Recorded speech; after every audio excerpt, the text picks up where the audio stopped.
Welcome in to Steelers Talk Yinzers. My name is Jack Sperry, and on today's show, I'm going to be revealing my list of 4 Steelers trade candidates that the Steelers could send away here either before or during the 2023 NFL season. Can't wait to share today's list with you guys, but first, join the family and subscribe to the channel if you haven't already. We got daily Steelers news and rumors videos covering OTAs, minicamp, training camp, all the way leading up to week 1 of the 2023 season, where we're going to have live coverage of all 17 regular season games for your Pittsburgh Steelers via our live watch parties. You're not going to want to miss it. If you want to enhance your Steelers fan experience here on YouTube, click that subscribe button and turn on your notifications so you never miss any of our free content that we put out every single day.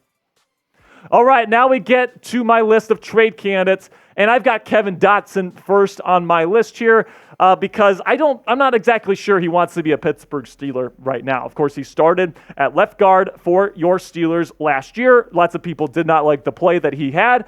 65.4 Pro Football Focus grade isn't bad. It was good for 30th out of 77 interior offensive linemen that were eligible to be graded last year, which is pretty decent. It's about average, but he's had some comments here after the Steelers signed Isaac Seumalo and Nate Herbig and all these other players that are going to be playing over Dotson this year. He's made some comments indicating that he wouldn't mind a fresh start and an opportunity to play somewhere else. And then also Coach Tomlin during OTAs threw him out of a drill for low effort. So it just seems like he's a hostage at this point, not a volunteer. And Mike Tomlin doesn't really like those players to be in the locker room. So it wouldn't surprise me if they end up cutting him. They could absolutely save some money by cutting him. But also, if they can package him in for a trade, I think that's something the Steelers would absolutely do. And if they want to keep him as depth, I would absolutely be okay with that as well. Having good depth along the offensive line is definitely something the Steelers have prioritized. But, the value on Dotson right now, it's not high, okay? He plays a low-value position, and he's arguably a below-average starting capable player. So you take those two things into account, and he's worth maybe a 7th-round pick. Now, would anybody be a sucker enough to give up a 7th-round pick for Kevin Dotson? I personally don't think so. He's a below-average starter, like I said, at a low-value position, interior offensive line. And I think it's more likely that he's going to end up being somebody that gets packaged in for a trade for maybe like an Isaiah Simmons or some other player that the Steelers are looking at. And they're saying, we'll throw in Kevin Dotson along with a day 3 pick. And that's what's going to get the deal done. Something like that might be the case for Kevin Dotson, who, you can make the argument if he's traded elsewhere, he could still start in the National Football League. And for some of these teams out there, like Arizona, maybe the Washington Commanders, if they want to go out and get a Chase Young trade, get a deal done for him. You could possibly send Kevin Dotson there because both the Commanders and Cardinals need an offensive guard desperately right now because their offensive lines are terrible. They definitely need interior offensive line help, and Kevin Dotson could theoretically really help them out in that regard. Something to definitely keep your eye on here as the season or as the offseason program goes on. Isaac Seumalo, of course, coming in to replace Kevin Dotson at left guard. You still got Mason Cole and James Daniels, who had the best years of their careers last year. They're staying put. So Kevin just doesn't really seem like he wants to be a Pittsburgh Steeler right now. And I definitely think that what is more likely in this scenario is that Dotson is going to be an add-on in a trade for another player, like for an Isaiah Simmons or a Chase Young, whatever ends up happening. And then the Steelers could keep him for depth as well. Could certainly see that. It definitely seems like he's more of a hostage than a volunteer at this point in time. But, you never really know. He's a good starting capable player. And if something happened to Seumalo, I would want to have Kevin Dotson potentially there to come in relief. So what do you guys think? Let me know in the comment section right now by answering this question. Will Kevin Dotson be a Steeler this year, or will he be cut or traded? Let me know. Type yes if you think he is going to be here this year, or if you think he's going to be elsewhere, type N. This is going to be the pinned comment on today's show. So whenever you get an ad break here, do me a favor, get in the comment section, find that pinned comment, and give me a Y or an N to answer today's question. Number 2 on my list of potential trade candidates, Levi Wallace. Now, I think Levi is a really good player, and I think that he should absolutely be a Pittsburgh Steeler, at least heading into the season. Okay, last year, 62.8 Pro Football Focus grade, about average when it comes to NFL corners last year, but he had 4 interceptions. He made some really nice splash plays. He plays with really good instincts, and I think that he's a good player. But here's the thing, man. He's set to be a free agent in 2024. And if Joey Porter Jr. and Cory Trice Jr. end up coming onto the scene, like we've heard reports that both of them are playing very well in OTAs and at minicamp, then Levi is probably going to be the odd man out here. He's the veteran. The other guys are the younger pieces. They're better fits physically for this press man heavy scheme. And Levi might just be left out in the dust. And there's some teams, the injury bug hits certain teams, and there's going to be teams that need a starting capable cornerback come the trade deadline. And I absolutely think it's possible that Omar Khan could fleece a team in exchange for Levi Wallace, similar to the way that he fleeced the Chicago Bears out of Chase Claypool last year, right? And that ended up getting the Steelers Joey Porter Jr. at the top of round 2.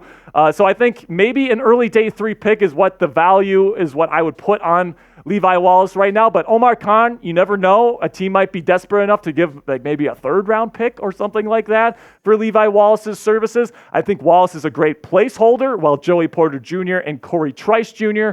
kind of get their feet wet in the National Football League. But if the Steelers aren't really winning games, they're not in playoff contention, and Joey Porter Jr. and Cory Trice Jr., they're ready to go, I think Levi Wallace could be a potential trade candidate come trade deadline time.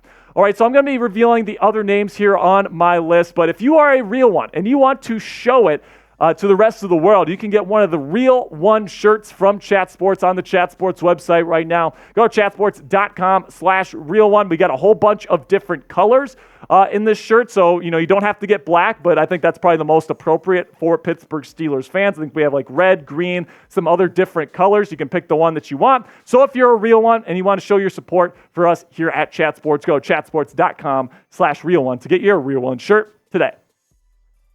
Number 3 on my list, and let me be crystal clear. I do not want Alex Highsmith to be traded, okay, especially before the season.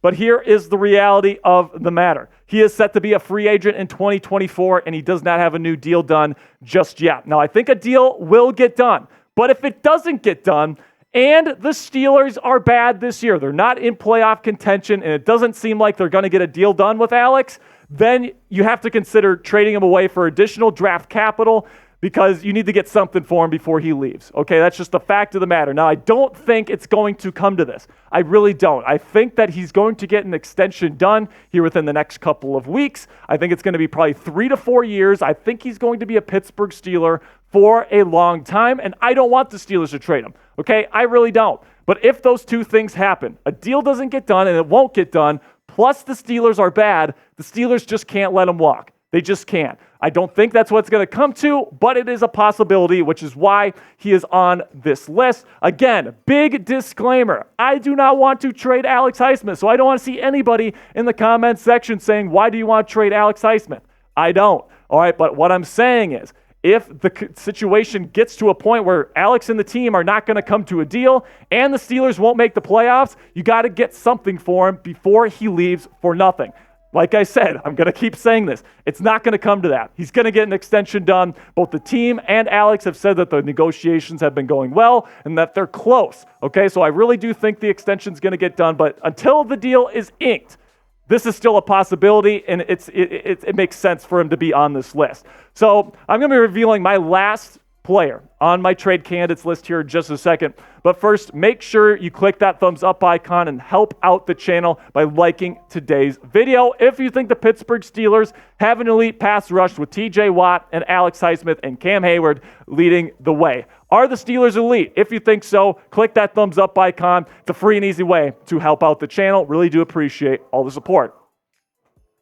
All right, and then the final name on my list of trade candidates, Chukwuma Okorafor. And the reason why Chucks is on this list is because right now Dan Moore Jr. is currently competing with him for the right tackle spot. And if Chukwuma Okorafor loses that battle, his contract is very large for a swing tackle. And, if he loses that battle, I'm not sure if Chucks really wants to be a backup. He might want to be traded. Okay, so if that's the case, you can save $10 million in cap space this season by trading him elsewhere. The way that his contract is set up, it's really hard to cut Chukwuma Okorafor, but you can trade him. Okay, so that's kind of the rub on the situation. If you want to get rid of Chucks, you probably have to trade him somewhere. Probably a 7th round pick is the right value for him, in my opinion, at this point. Probably 7th rounder is what you're probably going to get for him. Okay, he just wasn't he didn't grade well last year. He was the lowest graded offensive lineman on the Steelers, and if he loses out to Dan Moore Jr., his large contract, all these different variables stacking up, I think you'd be pretty lucky to get a 7th round suitor for Chukwuma Okorafor. And, I think that he's probably going to win the job. I don't think the Steelers are going to trade him. I think he's got more experience on the right side than Dan does. All these different factors. I think Chukwuma Okorafor will have his shot at the starting right tackle spot in 2023. But if he loses out, I certainly think he's going to be a trade candidate next season. So to recap here, I got Kevin Dotson, Levi Wallace, Alex Highsmith, and Chukwuma Okorafor as potential trade candidates. I think the only guy that would really be traded before the season is Kevin Dotson, Levi Wallace, Highsmith, and Okorafor. All those guys are dependent on the situation, whether they lose a position battle or a deal doesn't get done for an extension. Those are kind of dependent on those different things happening, but all these guys have a possibility. There's alternate universes out there where all of these guys end up getting traded. Okay, so I want to know from you guys in the comments section, which Steelers player is the most likely to be traded in 2023? Was it somebody on my list? Was it somebody that I left up? Is it maybe Mitchell Trubisky? Let me know what you guys think in the comments section of which Steelers player you think could be traded away this year. All right, guys, if you want more Steelers content from me on social media, you can follow me on Twitter at Jack_Sperry. If you do so, I will give you a shout out on the next Steelers Talk live show. Really do appreciate all the support, guys. I will see you guys later. And as always, here we go, Steelers.